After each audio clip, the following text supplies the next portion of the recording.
بەڕێزان بۆ چوونێکی فەریدون کۆنجەرینی دەخەینەڕۆ. فەریدون کۆنجەرینی لە نووسینێکدا بەناونیشانی گۆڕان و پارتی ڕێفراندۆم و کورسی دەڵێت ئەم ساتە وەختە بزوتنەوەی گۆڕان هیچ هەڵەیەکی سیاسی ناوخۆی و دەرەکی ئەنجام نەداوە. هەمیشە ڕاستگۆیانە لە بەریگەلدا هەنگاوی ناوە و هاوڕا و هاودەنگی خەڵکی مەدەنی بووە. تاکلایانە پشتیوانی لە تەواوی فەرمانبەران و مامۆستایان و خەڵکی هەژار کردووە. ئاشکرایە گۆڕان جێگەی متمانەیە. لە سەرەتای کاری سیاسی و بەشداریکردنی لە حکوومەتدا هیچ گەندەڵەیەکی لەسەر تۆمار نەکراوە و خەڵکیش ناڕەزایی دەرنەبڕیوە دژبەم زوتنەوەیە. بەڵکو ئەوە پارتیە زۆرینەی هاونیشتیمانیان و نووسەر و لایەنەکان ڕەخنەی لێدەگرێت. تەوەری ڕێفراندۆم قسەی زۆر لەسەر کراو ئاشکرایە کە سەرۆکی پارتی لە پێناومانەوەی خۆی و متمانەی لایەنگرانی و ناو و ناوبانجی پارت و بنەماڵەکەی پێداگیری دەکات و دەڵێت دەبێ ڕێفراندۆم بکرێت. 1965 مەبەست لە ڕێفراندۆم پەردەپۆشکردنی تاوانی کودەتای 12 ئۆکتۆبەرە و دەرکردنی وەزیرەکانی گۆڕانە. ئەمەش نەک بە ڕێفراندۆم بەڵکو بە سزادانی ئەنجامدەرانی کودەتاکە و ئەوانەی هاوڕای بوون پەردەپۆش نابێت. شەرمە بۆ سەرۆکێک بەو جۆرە بێتە سەر کورسی دەسەڵات. دەیەوێ بە ناوی سازانی نیشتیمانی لێکگەشتنی بەرنامەکاری ئایندە و سربەخۆیی کوردستان چاوبەستمان بکات و بڵین دەبێت داوای لێ بکەین و ڕازی بێ بۆمان بکات قبول بفەرمێ بمانەوەی لەسەر تەختی شاهانە و دەسەڵاتەکانی. هۆکاری سەرەکی کێشەکان کە پارتی ئەنجامی داوە و بۆتە کێشەی خراپ بەکارهێنانی دەسەڵات کە لە ژێردەستی دوو پارتی خۆسەپێنەردایە دەسەڵاتی حیزب لە بڕیار و یاساکانی حکوومەت خاوەنی هەر بڕیارێکە و جڵەوی خۆیان باشکرا و تاکڕەوی ئەنجام دەدەن.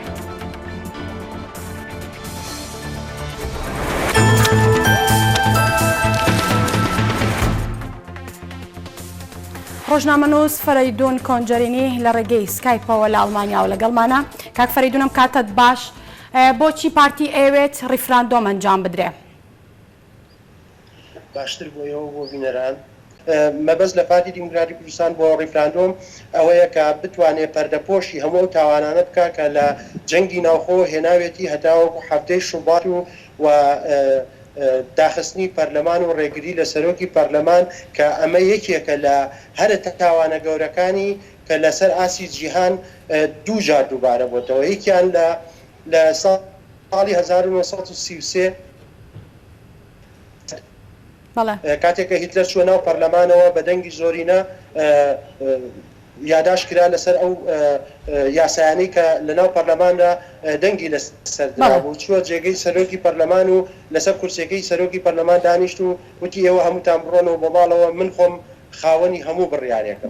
ئەمە دیکتاتۆرەکان ئەنجامیان داوەوە. ئەم ڕێفراندۆمە جگە بۆ پەردەپۆشکردنی هەفتەی شوبات و دزی و تاڵانی و ئەوانەی کە لە ڕابردووە پارتی ئەنجامی داوە هیچ شتێکی کە نییە بۆ کاک فەریدون ئەم هەنگاوانی پارتی کە لەبارەی ڕیفراندۆمەوە ئەینێت نەخوێندەواری قاچەکانی داتاشیوە. بەڵێ کاک فەریدون پارتی دیموکراتی کوردستان توانیوێتی بە ئاستێکی شکست خواردووە بڕوە دەنگی بەڵێ لە بەرژەوەندی گشتیایە دەنگی نەخێریش ئەتوانم بڵێم بە هەمان شێوە لە بەرژەوەندی بەڵێ کاک فەریدون ئەگەر تۆ گوێت لە من بێ ئەم هەنگاوانی پارتی کە لەبارەی ڕیفراندۆمەوەینێ پەیوەندی بە ئامانجی دروستکردنی دەوڵەتی کوردیەوە هەیە؟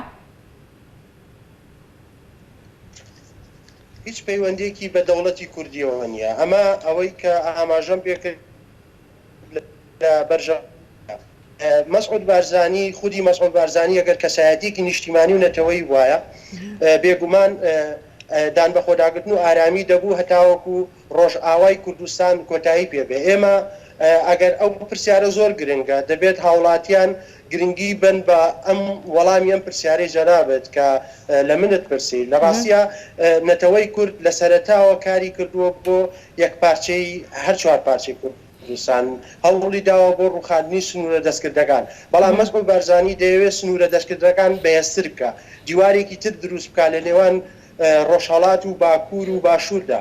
ئێمە کاتێک دەبێت ڕیفراندۆم ئەنجام بدەین کە هەر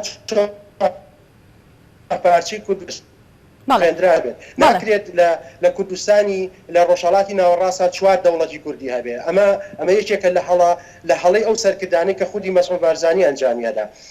پارتی کرێکارانی کوردستان لە ساڵی 1970 دامەزراوە لە ساڵی 1970 وەکوی هێزێکی چەکدار بەڵێنیاندا کە تێپکۆشن لە پێناو کوردستانێکی گەورەیە و بەڵێنەکەشیان سەری گرتووە و ئەو مەبەسەی کە ئەوان هێناویانە هەتاو کۆم ساتەوەختە دیارە و ڕوونەوە ئاشکرایە کە بنەیەکیان هەیە لە کوردستانی ئێران، لە کوردستانی تورکیا، لە کوردستانی سووریا بە هەمان شێوە لە هەر سێ پارچەکە بنیانەیەوە تیە کۆشن لە پێناو ئامانجە نیشتیمانەکان و بۆ ڕووخاندنی ئەو سنوورە دەستکردانەی کە هەیە لە نێوان کوردستاندا. کاک فەریدون کەواتە پێمان بڵێیت هۆکاری سەرەکی کێشەکانی هەرێم کێ و چییە و بۆچی دۆخەکە گەیشتۆ بەم ئاستەی ئەمڕۆ؟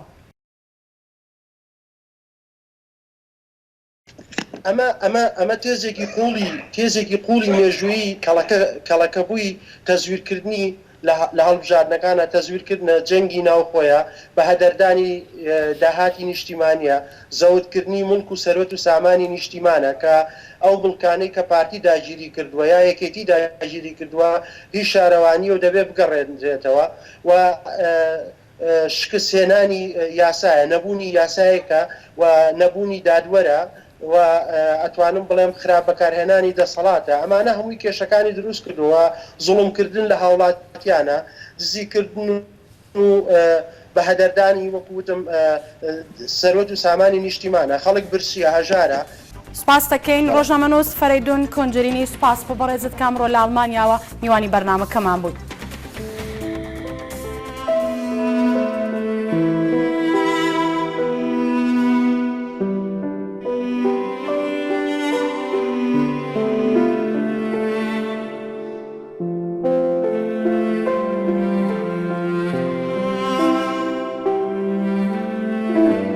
خەرمانی بیری نەوشیروان مستەفا.